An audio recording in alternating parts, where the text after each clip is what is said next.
Now, Democratic Congressman Brendan Boyle of Pennsylvania sat on the House Budget Committee in the last Congress. He joins us live now, and you're waiting to be sworn in, so thanks for getting in front of the camera for us. We appreciate it.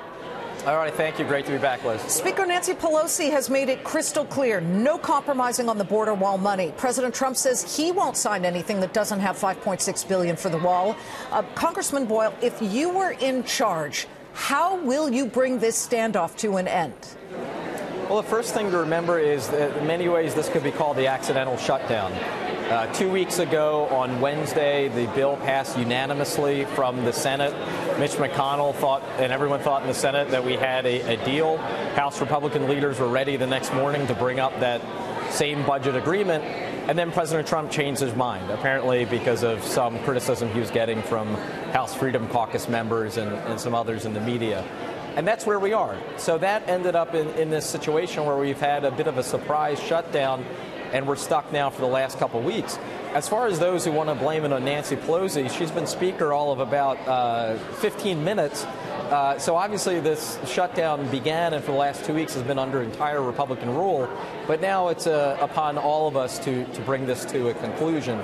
It's unnecessary. It doesn't actually save any money in the end of the day. I think that we can have money for border security. That already is in the bill that passed the Senate unanimously and that Democrats will pass here in the House at some point this evening. All right. You're the founder and co-chair of the Blue Collar Caucus, which advocates for working families. So I bring you to this. If the president won't move, are you really willing, if negotiations look deadlocked over this border wall funding, to let government workers, who arguably would be the people you target in this caucus, to let them go without a paycheck?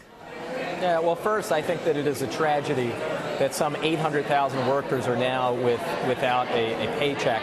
And that's something that no member of Congress should be very proud of, regardless of what side of the aisle you're on.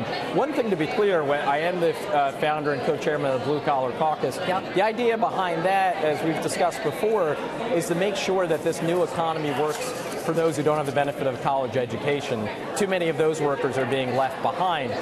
So building some sort of wall on the southern border wouldn't do anything at all to address those workers who have really seen wages been stagnant over the last generation. We do need border security. That is in the bill. But President Trump wants the symbolism of a wall in order to satisfy a campaign pledge.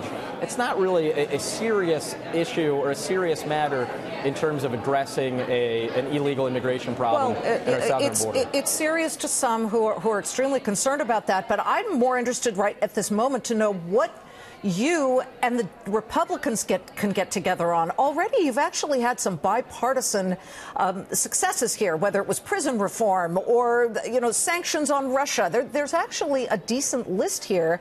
I know most Americans would like to see more of that, maybe on infrastructure, perhaps drug pricing.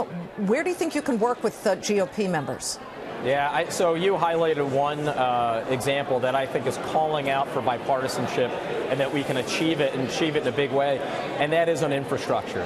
With a Democratic House, with a Republican in the White House who has talked for years about how much he supports infrastructure spending, I believe that we need to go big on infrastructure. We're rated a D by most international engineering councils in terms of the state of our infrastructure, roads, bridges, and rails, our water lines, our sewer lines, our gas lines.